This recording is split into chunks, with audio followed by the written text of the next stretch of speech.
Você diria a alguém bem próximo de você: vai para longe de mim, Satanás? Você diria isso a alguém bem próximo? Um amigo próximo? Um primo?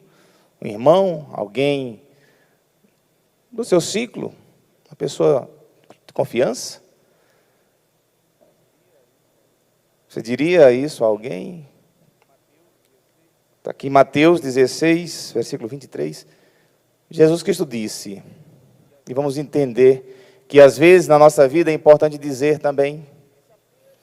Jesus Cristo disse a Pedro, aquele que no evangelho anterior a esse tinha escolhido como chefe da igreja, que tinha dito que era pedra para construir a sua igreja. Tu és Pedro, e sobre esta pedra construirei a minha igreja. E no evangelho de hoje, Jesus Cristo disse que ele é pedra de tropeço.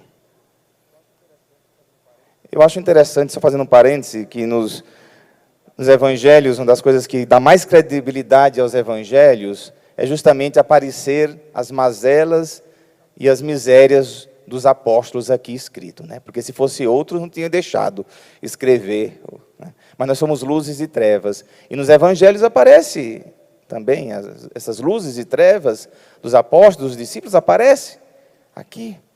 E foi escrito, e está aqui, para todo mundo ler. Que Jesus Cristo fala que agora, que Pedro, nesse momento, está sendo pedra de tropeço. Que ele não pensa as coisas de Deus, mas as coisas dos homens. E no evangelho passado, Jesus Cristo tinha dito que não foi um homem que te revelou isso, mas Deus que te revelou que eu sou o Messias. Olha só como é que Deus revela, Deus fala com a gente, mas o inimigo também fala. Então, Jesus Cristo disse isso a Pedro, porque nesse momento Pedro foi muito humano, ele foi espontâneo, mas ele foi lógico também. Eles esperavam um Messias capaz de restaurar Israel como um grande líder, e superar a dominação do Império Romano. Eles esperavam um Messias triunfante, eles esperavam. Daqui a pouco Jesus fala de morte, que vai ser entregue, que vai ser morto, fala de cruz. Então Pedro disse, não, que isso não te aconteça, a morte não, sofrimento não. É natural nosso também não querermos sofrimento, não querermos a cruz. E assim, Jesus Cristo viu que naquele momento Pedro estava sendo usado pelo inimigo para impedir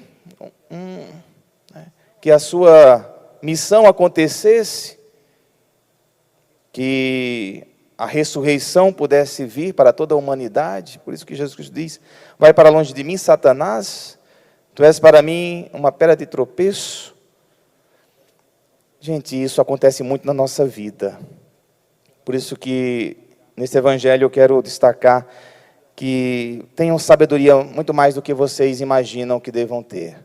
Tenham discernimento diante de certas circunstâncias, porque as ocasiões de pecado vêm por meio das realidades das pessoas que a gente, mais próximo da gente às vezes. Às vezes o inimigo usa pessoas da nossa confiança, do nosso meio, para nos induzir ao erro. E é tão sutil.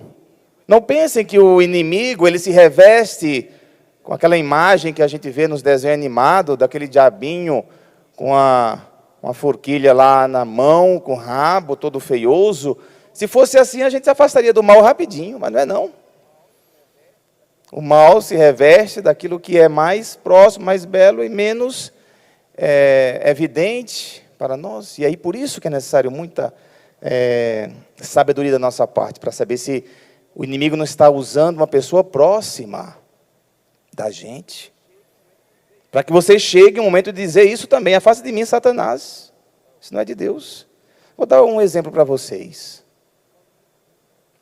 Quando uma pessoa que tem problemas com o alcoolismo não pode beber, De onde vem o convite para ela beber? Bebe. É só um vinho, é só uma champanhe, o que é que tem? Não tem nadinha. De onde vem? Se não é de casa. Conheci um caso de um senhor que tinha deixado de beber há mais de 20 anos, e a sua filha se formou em medicina, e no dia da formatura da filha, ela disse: pai, estamos todos felizes aqui, que alegria. Toma champanhe comigo para festejar a alegria da minha formatura. Vamos brindar essa champanhe na minha formatura.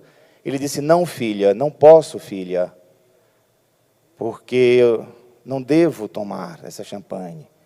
Vocês sabem quem tem problema com álcool, que não pode nem cheirar álcool. Mas ela insistiu, na maior das boas vontades. E aquele pai, para alegrar e atender a sua filha, tomou essa champanhe. Simplesmente, ele se degenerou de novo na cachaça, na bebida. Acabou com a vida. O inimigo usou a própria filha. É assim que age. Só para vocês terem uma ideia do que é a ação do inimigo na nossa vida. Mas aquele pai ia ter a coragem de Jesus, aqui em Mateus 16, versículo 23, dizer: afasta de mim, Satanás, e ia dizer isso para sua filha, no dia da sua formatura? Deveria ter dito. Aconteceu com outro, eu sei muito casos de alcoolismo, porque a gente trabalha com isso, ajudando as pessoas. Um outro caso, também um senhor, esse bem próximo de mim, conheço, mas também de quase 30 anos sem beber, já um senhor, foi no médico, o médico disse para ele: olha, você está bem do coração, mas uma tacinha de vinho na hora do almoço faria muito bem ao seu coração. E ele disse: mas eu posso tomar, doutor? Pode, deve, faz bem. E essa pessoa, então, caiu na armadilha do inimigo. Tomou essa tacinha de vinho no almoço. Primeiro dia foi uma, depois duas, depois três, depois uma garrafa inteira, depois um engradado, degenerou na cachaça. E assim você pode perceber muitas outras coisas. Vocês pensam que um garoto, adolescente de 14, 15 anos, você acha que ele usa droga por um desconhecido que oferece para ele? O amigo de maior confiança que está com ele, que vai na sua casa, que oferece droga para ele. E quantas outras ocasiões de pecado que nascem do nosso ambiente de trabalho, dos nossos amigos, aquele que joga futebol com a gente, das amigas que dizem coisas da sua cabeça, induzindo ao erro, ao pecado.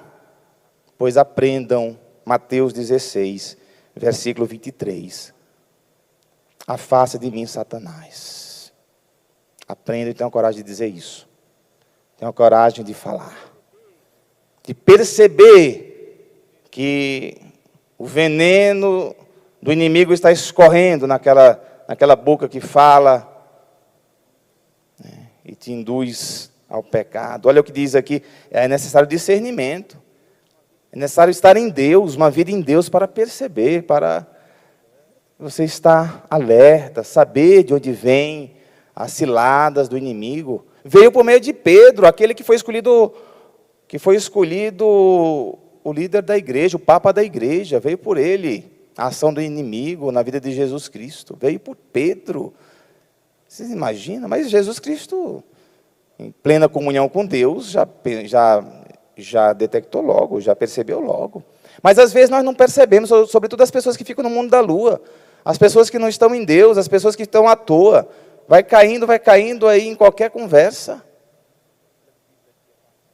Olha o que diz aqui a carta de São Paulo aos Romanos, capítulo 12. Não vos conformeis com o mundo, mas transformai-vos, renovando vossa maneira de pensar e de julgar, para que possais distinguir o que é da vontade de Deus. Renovar a nossa maneira de pensar e julgar, para distinguir o que é da vontade de Deus. Cada situação da vida você tem que perguntar: é da vontade de Deus? Deus quer isso para a minha vida? Deus quer isso para a minha existência, para a minha família? Então não embarque em qualquer barco furado. Seja sábio. Seja como Jesus, né? Tenha sabedoria, isso se alcança em Deus por meio de uma vida de oração. Quanto mais você se dedica à oração, quanto mais intimidade com Deus, muito mais atenta, em alerta você vai estar na sua vida, em condições de saber julgar, de saber perceber as insídias do mal, que está a todo tempo a nos rodear, a nos sondar, a nos buscar. Diz a palavra que o inimigo, o diabo, está como um leão a rugir, procurando a quem devorar. E é possível viver uma vida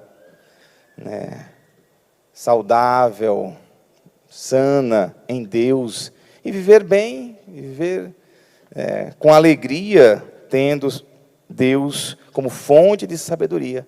A nossa relação com Deus, que nos vai levar sempre por caminhos que nos trazem grandes graças. É isso que a gente vive nesse mundo, para ter grandes graças, né? Graças divinas. E tudo isso faz com que a nossa vida ela seja abençoada, e as pessoas que estão do nosso lado abençoadas também, elas são, né? O Evangelho, ele nos ajuda porque é real, é realista. Nós somos, ora, luzes, quando nós somos canal da graça de Deus, ora, nós podemos ser trevas. E qualquer um de nós, Pedro foi, na ocasião de trevas, nós também podemos ser, mas é necessário sempre estar em busca da luz, em ser de Deus, em ser da luz. E nós também, quando percebemos que somos usados pelo inimigo para induzir o outro ao erro, ao pecado, a gente também tem que se dar conta, tem que despertar, tem que acordar para a vida e perceber, opa, o que é que estou fazendo? O que é que estou dizendo? O que é que estou falando? E aí você